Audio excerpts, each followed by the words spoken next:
Assalamualaikum warahmatullahi wabarakatuh. Perkenalkan, nama saya Qurratul Uyun. Ada juga rekan saya Rinjani Nursari dan juga Solihin. Di sini kami akan menjelaskan mengenai koperasi simpan pinjam. Dan yang pertama, di sini saya akan menjelaskan mengenai pengertian dari koperasi simpan pinjam dan dari mana juga sumber dana koperasi tersebut. Nah, berkenaan mengenai pengertian koperasi simpan pinjam, perlu kita ketahui terlebih dahulu pengertian dari koperasi itu tersendiri. Nah, adapun pengertian dari koperasi adalah badan usaha yang beranggotakan orang-orang atau badan koperasi dengan melandaskan kegiatannya berdasarkan prinsip-prinsip koperasi, sekaligus sebagai gerakan ekonomi rakyat yang berdasarkan atas asas kekeluargaan.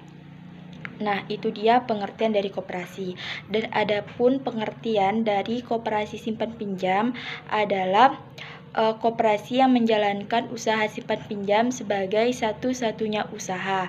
Nah, koperasi simpan pinjam ini didirikan untuk memberi kesempatan kepada anggotanya untuk memperoleh pinjaman dengan mudah dan bunga ringan. Dan menurut saya di sini koperasi simpan pinjam ini dapat meringankan beban masyarakat yang untuk sangat membutuhkan dana. Jadi seperti itu. Dan yang kedua, saya akan menjelaskan mengenai sumber dana koperasi. Sumber dana koperasi di sini berasal dari dua sumber. Yang pertama yaitu dana sendiri dan juga dana dari luar ataupun modal asing. Nah, koperasi dapat memanfaatkan modal sendiri ataupun modal dari asing ini dalam upaya memenuhi kebutuhan modalnya. Modal sendiri merupakan modal yang berasal dari koperasi itu tersendiri atau modal yang menanggung risiko. Nah, dalam hal ini ada modal sendiri meliputi yang pertama simpan pinjam, simpanan pokok, dana cadangan, dan juga hibah. Dan adapun pengertian dari modal asing adalah modal yang berasal dari luar perusahaan yang sifatnya sementara dan ada di dalam perusahaan koperasi. Dan bagi perusahaan koperasi, modal tersebut merupakan utang yang pada saatnya hal itu harus dibayar. Dana koperasi dari luar ini biasanya didapatkan juga dari proses pinjaman dari bank dan lembaga keuangan lainnya, dan juga bisa dari anggota yang memenuhi syarat. Jadi seperti itu. Dan selanjutnya akan dilanjutkan oleh rekan saya. Baiklah, selanjutnya ini jenis-jenis koperasi. Jenis-jenis koperasi ada dua jenis koperasi yang cukup dikenal luas oleh masyarakat, yaitu KUD dan KSP. KUD yaitu Koperasi Unit Desa, tumbuh dan berkembang subur pada masa pemerintahan Orde Baru. Sedangkan KSP yaitu Koperasi Simpan Pinjam, tumbuh dan berkembang dalam era globalisasi saat ini.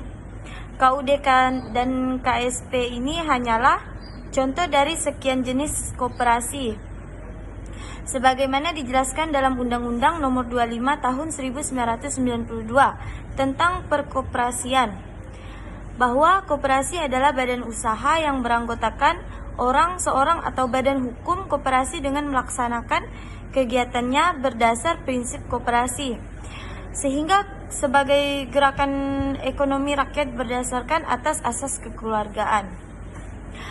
Koperasi ini memiliki tujuan untuk kepentingan anggotanya, antara lain meningkatkan kesejahteraan, menyediakan kebutuhan, membantu modal, dan mengembangkan usaha. Dalam praktiknya, usaha koperasi disesuaikan dengan kondisi organisasi dan kepentingan anggotanya. Dari sinilah kegiatan usaha koperasi dapat dikatakan dari, oleh, dan untuk anggota. Selanjutnya, Koperasi Serba Usaha atau KSU. Koperasi serba usaha adalah koperasi yang berusaha dalam beberapa macam kegiatan ekonomi yang sesuai dengan kepentingan para anggota. Kemudian, koperasi juga dapat dibagi berdasarkan anggotanya, yaitu yang pertama, Koperasi Pegawai Negeri. Koperasi yang beranggotakan para pegawai negeri baik pegawai pusat maupun daerah. Koperasi pegawai negeri didirikan untuk meningkatkan kesejahteraan para pegawai negeri. Yang kedua, koperasi pasar. Koperasi yang beranggotakan para pedagang pasar. Pada umumnya, pedagang di setiap pasar mendirikan koperasi untuk melayani kebutuhan yang berkaitan dengan kegiatan pedagang. Selanjutnya, koperasi konsumen. Koperasi konsumen ini sesuai dengan namanya. Koperasi ini diperuntukkan bagi konsumen barang dan jasa. Biasanya mereka melalui berbagai kebutuhan harian seperti kelontong atau alat tulis sehingga sekilas tampak seperti anggotanya. Selain itu, karena biasanya yang membeli lapan dari koperasi konsumen adalah anggotanya juga, maka harga barangnya cenderung lebih murah dari toko biasanya. Selanjutnya, koperasi produsen. Koperasi produsen ini diperuntukkan bagi produsen barang dan jasa. Koperasi produsen ini adalah koperasi yang bidang usahanya membuat barang atau memproduksi dan menjual secara bersama-sama. Anggota koperasi ini pada umumnya sudah memiliki usaha dan melalui koperasi para anggota mendapatkan bantuan modal dan pemasaran. Koperasi ini menjual barang produksi anggotanya, misalnya koperasi peternak sapi perah menjual susu, sedangkan koperasi peternak lebah menjual madu. Dengan bergabung dalam koperasi, para produsen bisa mendapatkan bahan baku dengan harga lebih murah dan menjual hasil produksinya dengan harga layak. Koperasi berdasarkan keanggotaannya. Jenis-jenis koperasi berdasarkan luasan daerah kerjanya. Yang pertama, koperasi nasional. Yang kedua, koperasi provinsi. Yang ketiga, koperasi kota madya atau kabupaten. Selanjutnya, keuntungan koperasi. Tujuan utama didirikannya koperasi adalah untuk meningkatkan kesejahteraan para anggotanya. Dengan pernyataan inilah, maka dapat disimpulkan bahwa koperasi ini sangat menguntungkan bagi anggotanya, baik secara keuntungan finansial maupun non-finansial. Manfaat secara keuangan dan keuangan yang dirasakan oleh para anggotanya sebagai berikut. Yang pertama, dengan adanya koperasi, anggota dapat meminjam uang pada koperasi untuk modal usaha dengan bunga yang lebih rendah dibandingkan dengan pinjaman kepada rentenir. Setiap anggota dapat membeli barang-barang kebutuhan pokok dengan harga yang lebih murah di koperasi. Pada akhir tahun, setiap anggota mendapat keuntungan yang disebut sisa hasil usaha atau SHU, yang tentu saja setelah dikurang biaya operasional, di mana dengan adanya koperasi, anggota dapat meminjam uang pada koperasi untuk modal usaha dengan bunga yang lebih rendah dibandingkan dengan pinjaman kepada rentenir. Setiap anggota dapat membeli barang-barang kebutuhan pokok dengan harga yang lebih murah di koperasi. Pada akhir tahun, setiap anggota mendapat keuntungan yang disebut sisa hasil usaha atau SHU, yang tentu saja setelah dikurang biaya operasional, di mana pembagian keuntungan atau sisa hasil usaha ini dibagi secara adil sehingga tidak ada yang dirugikan. Sedangkan secara non-finansial, anggota koperasi juga akan memperoleh keuntungan, yaitu yang pertama, setiap anggota dapat berlatih berorganisasi bergotong royong. Yang kedua, setiap anggota dapat berlatih bertanggung jawab. kebutuhan anggota, maka semakin meningkatlah anggota koperasi. Dengan memajukan kesejahteraan anggotanya, berarti koperasi juga memajukan kesejahteraan masyarakat dan memajukan tatanan ekonomi, memajukan kesejahteraan masyarakat dan memajukan tatanan ekonomi nasional. Dengan demikian, koperasi memiliki peran yang di masyarakat banyak orang yang dapat mengambil kemanfaatan koperasi, maka perekonomian masyarakat pun akan semakin kuat. Nah, oleh karena itu tak heran jika koperasi disebut sebagai seko guru atau tiang utama perekonomian di Indonesia. Keuntungan dari koperasi juga yaitu bunga yang dibebankan kepada peminjam. Semakin banyak yang disalurkan akan memperbesar keuntungan koperasi. Di samping itu, keuntungan lainnya adalah memperoleh biaya-biaya administrasi yang dibebankan kepada peminjam. Kemudian, keuntungan juga dapat diperoleh dari hasil investasi lain yang dilakukan di luar kegiatan peminjam, misalnya menempatkan uang dalam bidang surat-surat berharga. Pembagian keuntungan di dalam koperasi simpan pinjam diberikan terutama bagi peminjam yang tidak pernah lalai memenuhi kewajibannya. Keuntungan akan diberikan. Baik, selanjutnya saya akan menjelaskan poin E, yang mana itu tentang pendirian koperasi. Pendirian koperasi ini itu suatu koperasi hanya dapat didirikan bila memenuhi persyaratan.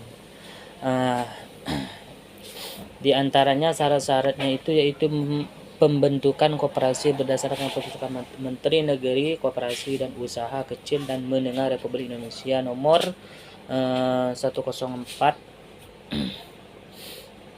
2022 tentang petunjuk pelaksanaan pembentukan, pengesahan akta pendirian dan perusahaan anggaran dasar koperasi.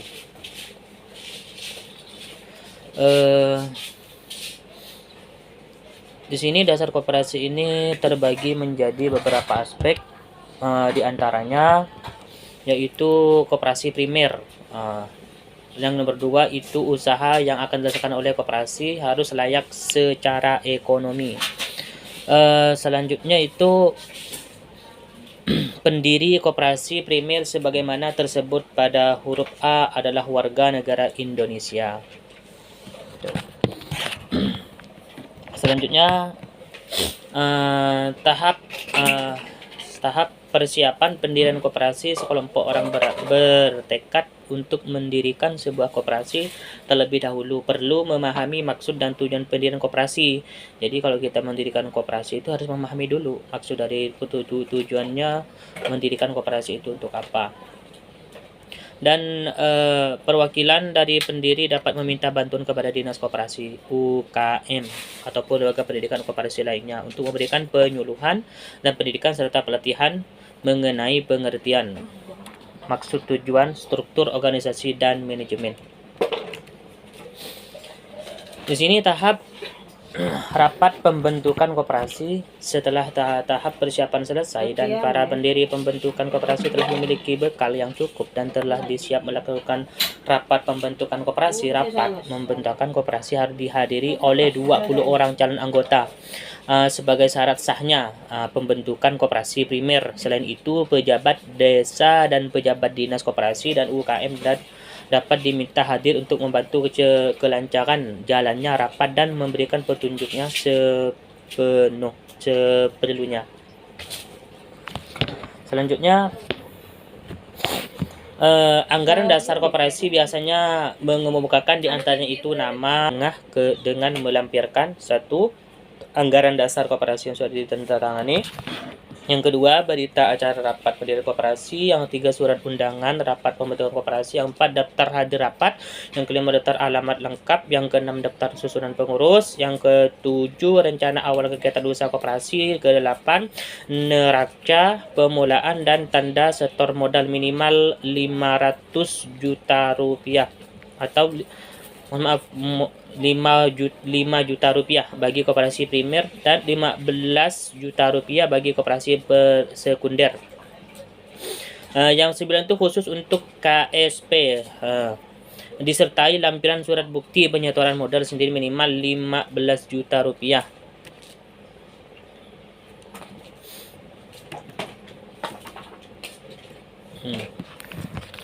Selanjutnya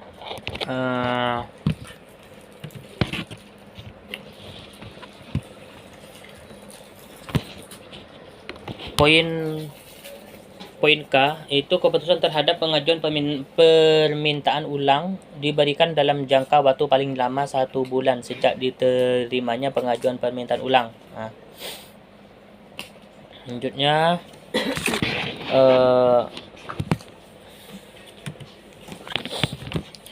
berdasarkan Kepmen nomor 98 tahun 2004, prosedur pendirian koperasi yang melibatkan notaris di dalamnya masih mengikuti prosedur yang ada, tetapi ada beberapa tahapan yang melibatkan notaris, yaitu yang pertama, rapat pembentukan koperasi selain mengundang minimal 20 orang calon anggota, pejabat desa, pejabat dinas koperasi hendaknya mengundang pula notaris yang telah ditunjukkan berdiri koperasi, yaitu notaris telah berwenang menjalankan jabatan sesuai dengan jabatan notaris berkedudukan di wilayah koperasi itu berada dalam hal ini berkedudukan di kabupaten berkedudukan di kabupaten di mana kalian tinggal, serta memiliki sertifikat tanda bukti telah mengikuti pembekalan di bidang kooperasional yang ditandatangani oleh Menteri Koperasi UMKM, notaris yang telah membuat akta pendirian koperasi sesuai dengan peraturan perundang-undangan yang berlaku, kemudian membacakan dan menjelaskan isinya kepada para pendiri, anggota, dan kuasanya sebelum menandatangani akta tersebut. Kemudian akta tersebut pendirian tersebut koperasi yang telah dibuat notaris pembuatan akta koperasi disimpankan kepada pejabat dinas koperasi untuk dimintakan pengesahan sesuai dengan peraturan yang berlaku.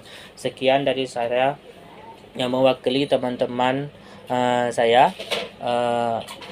Kurang lebihnya mohon maaf. Wabillahi taufiq wal hidayah. Wassalamualaikum warahmatullahi wabarakatuh.